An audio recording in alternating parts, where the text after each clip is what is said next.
Welcome back to Feminism Now, a podcast featuring leaders and activists who are on the front lines of the fight for constitutional equality, economic justice, and reproductive rights. I'm Christian F. Nunez, the national president of the National Organization for Women. The theme of season 2 is Women Leading Democracy. And so it's obvious that we would want to speak with women leaders who have done just that, led our democracy. And what better person to speak with than the first woman elected U.S. House Speaker and the first woman to lead a major political party in Congress.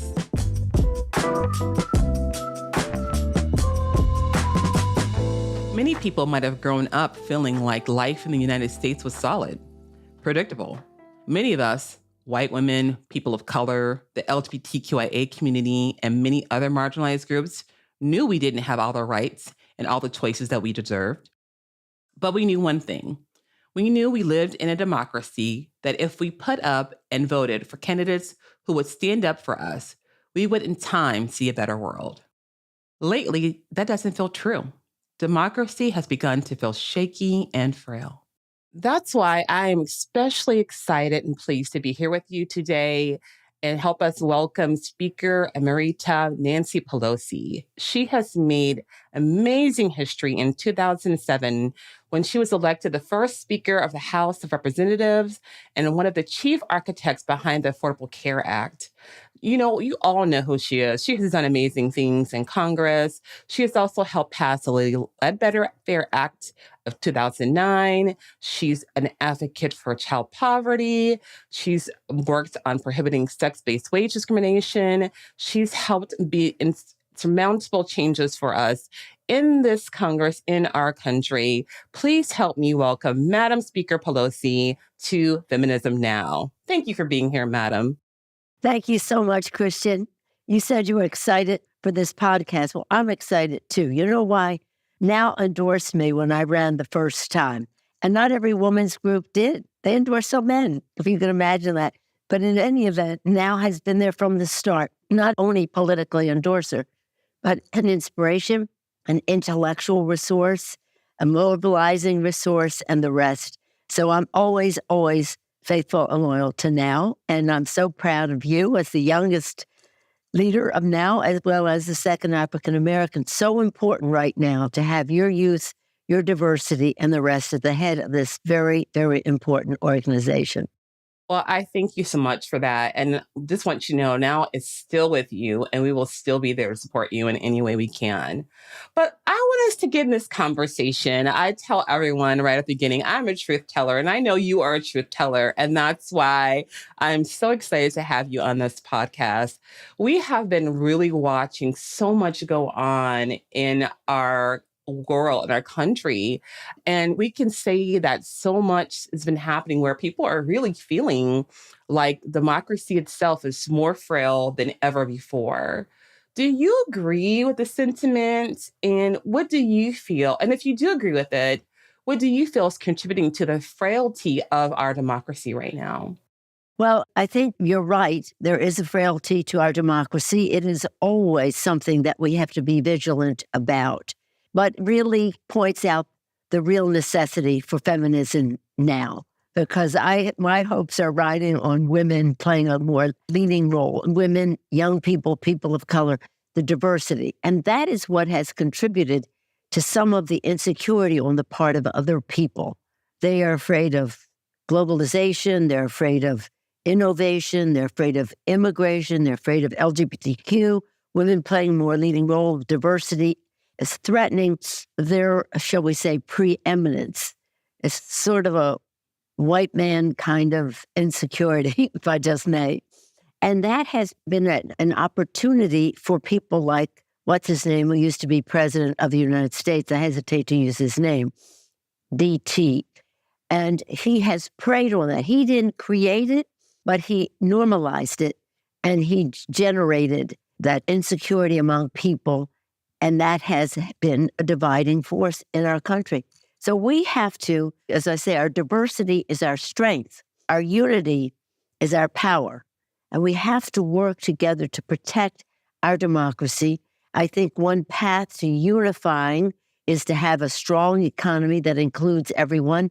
And that's what President Biden has been about with whether it was our rescue package, our infrastructure package, our CHIPS package, our PAC package for veterans, our IRA to lower the cost of prescription drugs, but to involve young people and how we save the planet, new young people, and all of it with justice.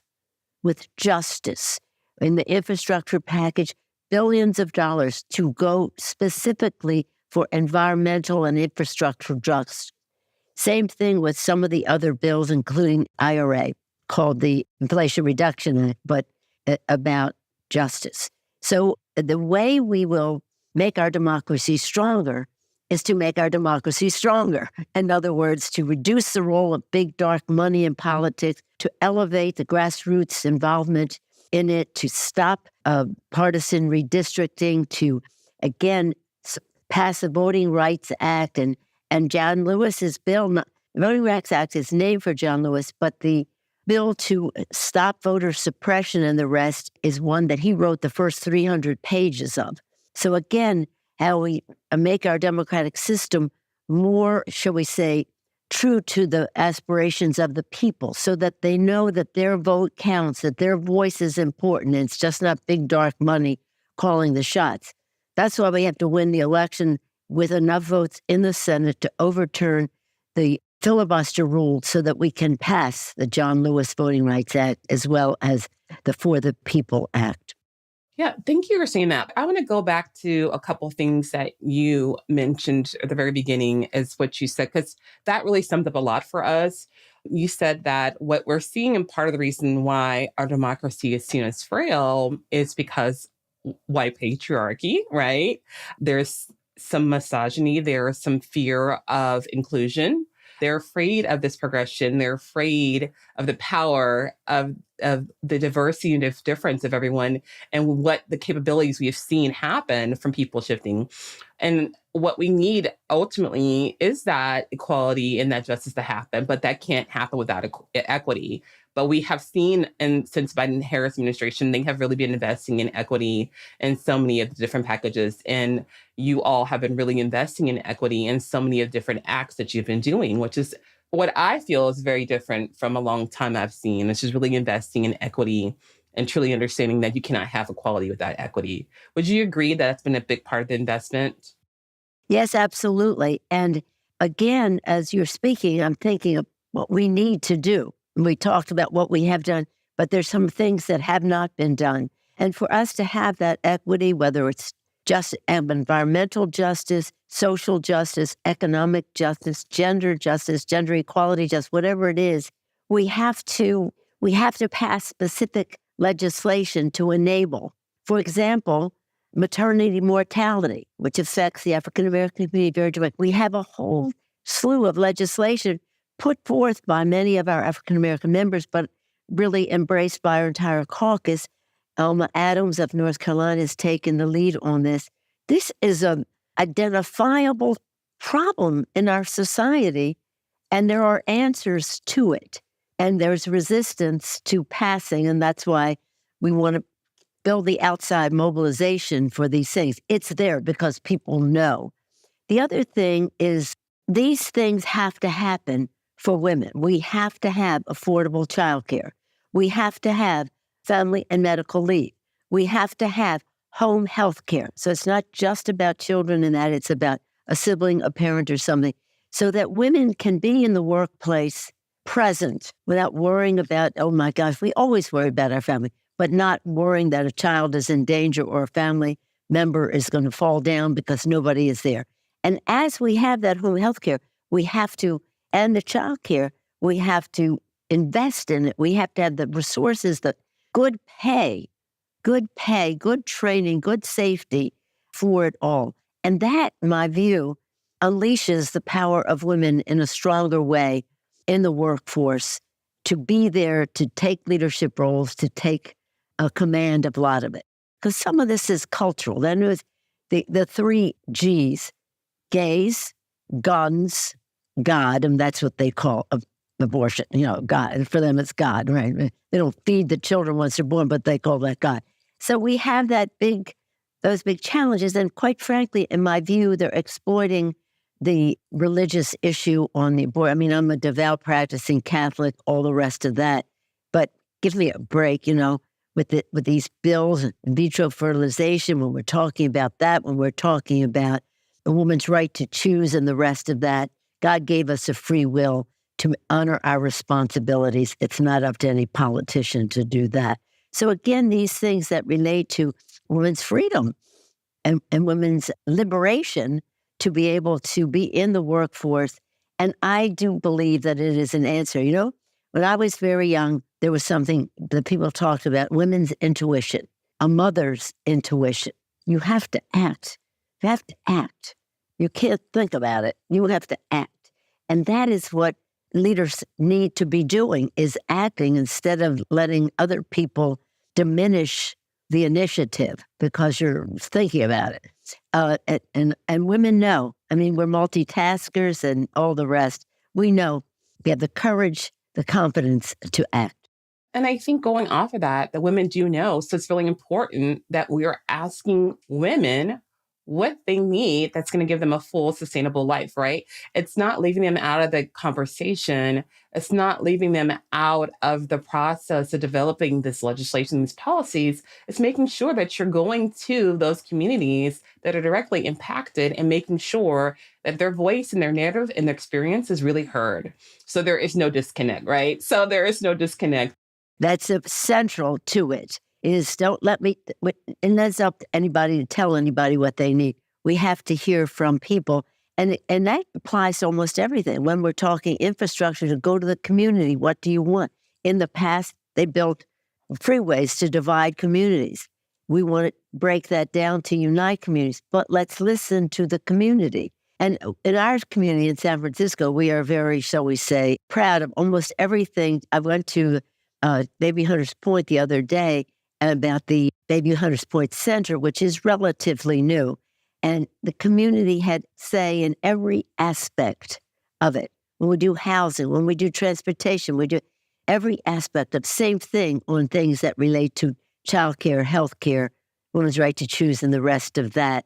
Listening to women about not just what will happen, but the terminology that will be used. Yes. That is respectful. Absolutely. And I appreciate you also naming that, because terminology matters. My background is social work. So I'm big on starting where the people are at and using that terminology to make sure we are connecting with people and we're speaking in language and words that are meaningful and powerful for those people and empowering for those people. So I really appreciate you, Madam Speaker, naming that about that language. I think that's so extremely important. I wanted to kind of just go a little bit more into this and ask you a little bit more about when we're talking about what we're seeing, especially for the women and our rights of being overturned and the state of democracy. How do you feel women are going to contribute to helping?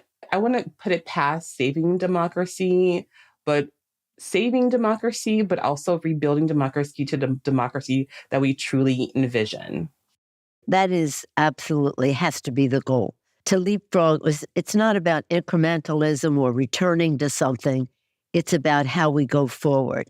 And I have always believed, I'm a former chair of the California Democratic Party, where it's the biggest party in the country and the rest. And my experience there was always, you have to make democracy more democratic. You have to make the Democratic Party more democratic. And one example that I will use is healthcare. What's his name? What's his name? I hate to use his name. It's like a curse word to me. Oh, I know. I hear you. He said Obamacare sucks. That's his language. So he knows what he's saying. That has a market. And we're saying, no, it doesn't suck. It cures. But when we did the Affordable Care Act and when we saved the Affordable Care Act, people said, how did you do it? I said, well, we had, there are a lot of reasons how we did it, but we could not have done it without the outside mobilization. And the outside mobilization to pass it and to save it was dependent on a lot about the terminology. We had 10,000 events to save it from his repeal and replace. 10,000 where people told their stories, not our provisions, their stories. And they told us that if we wanted them to be calling Congress about that, we had to frame it in their terms, not, oh, this is what it is. It was in their terms and in their priorities. And that was a beautiful thing. So again, whether we're policy making or doing politics, it's important to listen, learn, and go forward in that positive way. Because there is skepticism, there is suspicion, there is just concern about whether people's vote really counts and matters and makes a difference. That's why we absolutely must reduce the role of big, dark money in politics, because it has such a big role to play. But again, we have to encourage the grassroots. Well, it is who we are. We are a grassroots party. And sometimes that looks, should we say, I don't want to say messy, but not as organized as some people like to have their lives be. But that's a Democratic Party. The vitality of it all is what we welcome. And again, women, young people, people of color, the diversity is the beauty of it all. I say the beauty is in the mix. The beauty is in the mix. So if you want the democracy to be more democratic, actually, you know what makes America even more American is the vitality of newcomers to our country. They come with their courage. They come with their optimism, their hope, their determination to make the future better for their families. In some cases, they bring their faith, their commitment to family and the future. Those are American values, and they make America more American. So again, the history of our country has been of reinvigoration, and we must welcome that and understand that it is that invigoration that is so important to our country. We have so many more questions to ask, but right now we're going to pause for a short break for our new segment, Action Now. For this Action Now, I'd like to talk about voting. Voting is the foundation of our democracy, and protection of our access to the ballot remains as critical as ever. Over the past 5 years, voter suppression has manifested itself in racial and partisan gerrymandering and voter suppression laws that disenfranchise many voters. Now it's dedicated to providing women equal access to the ballot and electing feminist candidates to office. So today, we're asking you to take action, register to vote yourself, and educate your family and friends about issues on the ballot. Together, we can take action now. And now, back to our interview. So one of the things you just mentioned, I think is important for us to expand on, is about the vote. And it's the vote is part of democracy, but it's not just only part. And a lot of times we hear people, like, especially I think right now sometimes we hear younger voters feeling like they're disenfranchised they're not feeling connected. They don't feel like as engaged to vote. Sometimes we feel people from some communities feel as, why do they need to vote? Because, no one's speaking to them or speaking for them. But I think it's bigger than that. And I think part of where I think as in general, we all have to do better is, instead of just telling people just to go vote, we have to tell them why that vote is important and why their voice matters, a little bit more, and give them examples of how their voice matters. Instead of just saying, just go vote, we have to maybe educate and tell them exactly more tangible reasons about why their voice matters and examples in their communities about how they can use their voice to make an impact. So I would ask for you, besides just telling a person just to go vote, what can we give examples for people and voters to let them know areas of why it's important they're voting because of some of the restrictions we're seeing happening, and why it's important that they get out and exercise their voice in this upcoming election? You have put the challenge forth with great clarity. Let me just give you some examples of listening to the voters. After one of the elections recently, the 2016 election, which was a disaster for democracy, for women's rights, for everything, horrible. when what's his name was elected. Some of the young African-American, when I say some college age, some like senior in high school, some 1 year out, just in that 18 to 23, 24-year-old. They said, we want to meet with you to tell you what we think. They said, just because you send a sports figure or a Hollywood star to say, vote, it doesn't mean anything to us unless they're talking to us about our needs. And they found that almost condescending. And I said, well, they're not there to condescend to you. They're there to attract your attention and then hopefully have an exchange. So I think it's really important when we're talking to people, it's about their needs, not about our vision. It's necessarily, unless it's capturing their needs, these young people. And they said, in this election, the one thing we heard is the candidate deserves it. It's not about what you have done. It's about what you're going to do. And what you have done may qualify you to speak with some authority about what you're going to do. But elections are always about the future. So I tell this story about these young people saying, yeah, it's nice to have a star talk to us, but we want them to talk to us about what we need to see in the election, not necessarily while they are supporting that person. And it's about the future. And I say this all the time. It's not about anybody deserving anything. It's about what's coming next. Now, we like to talk about what we've done to prove that we share values and can get something done. But that is a springboard. It's not a base. It's not the reason they should vote for us. It's what comes next. And what comes next has to be listened to so that we're really focusing on how they see the future, A, and B, in their terminology. Absolutely. It's about that legacy, right? It's about that legacy. It is. And they are the future. The future belongs to the young people. They have to take responsibility for it, too. And it's not just, what are you doing? It's how they take responsibility for it. Many of them care about their individual liberties. They care about jobs and economic opportunity. They care about the planet that they live in. They care, again, the respect for the dignity and worth of every person they are. And they have to know it's all there for the taking. And as I always say to them, there's nobody in the history of the world like you.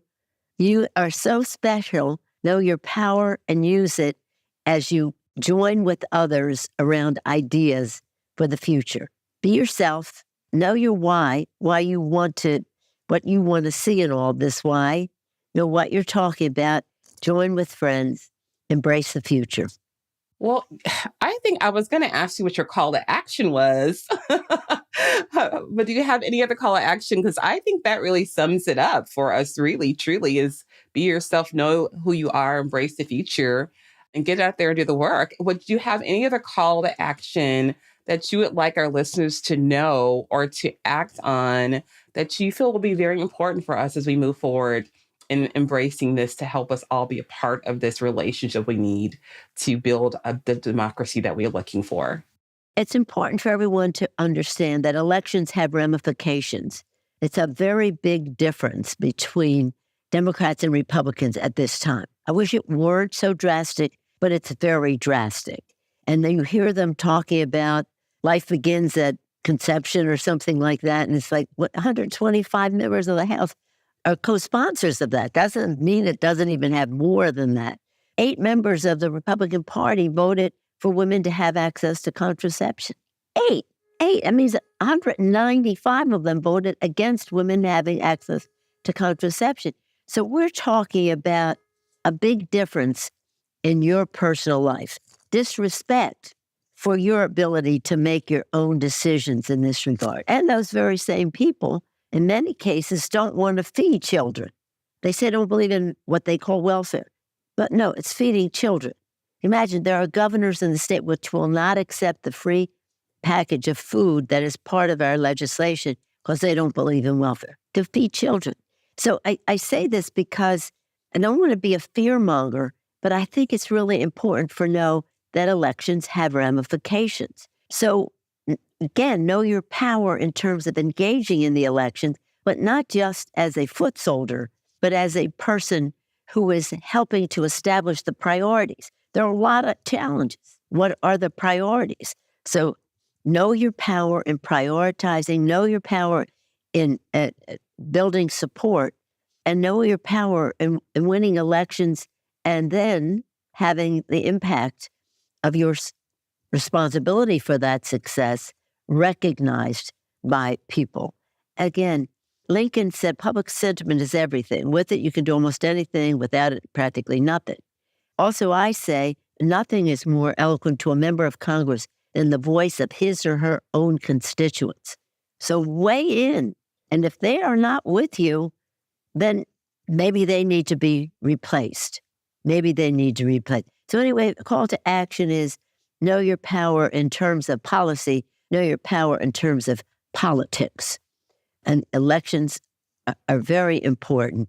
And winning them is not just important from a political standpoint, but from a policy standpoint and from a personal standpoint. Again, with healthcare, access to quality, affordable healthcare, recognizing diversity among our communities in terms of how people are impacted. Weigh in. And again, I'm very proud that in the House Democratic Caucus, 70% of our caucus are women, people of color, LGBTQ. This is a remarkable thing. They say Congress doesn't have enough. We do in the House Democratic Caucus. And you know what? We want more.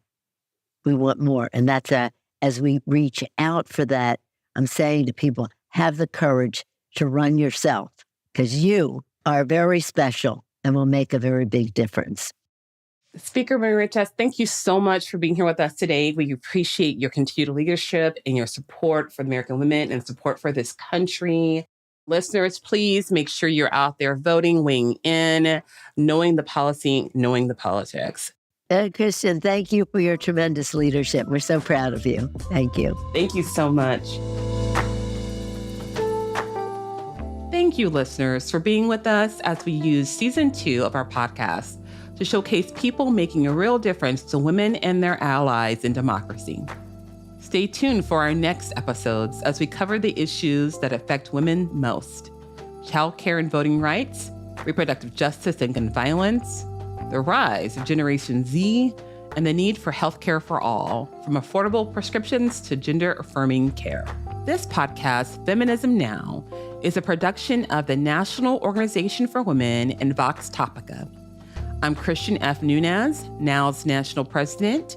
And if you like what you hear, please go to now.org, read up on our core issues and our approach to advancing women's equality.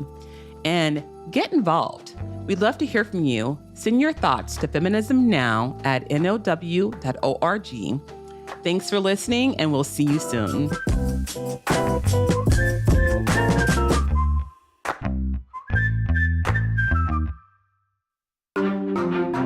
Topica.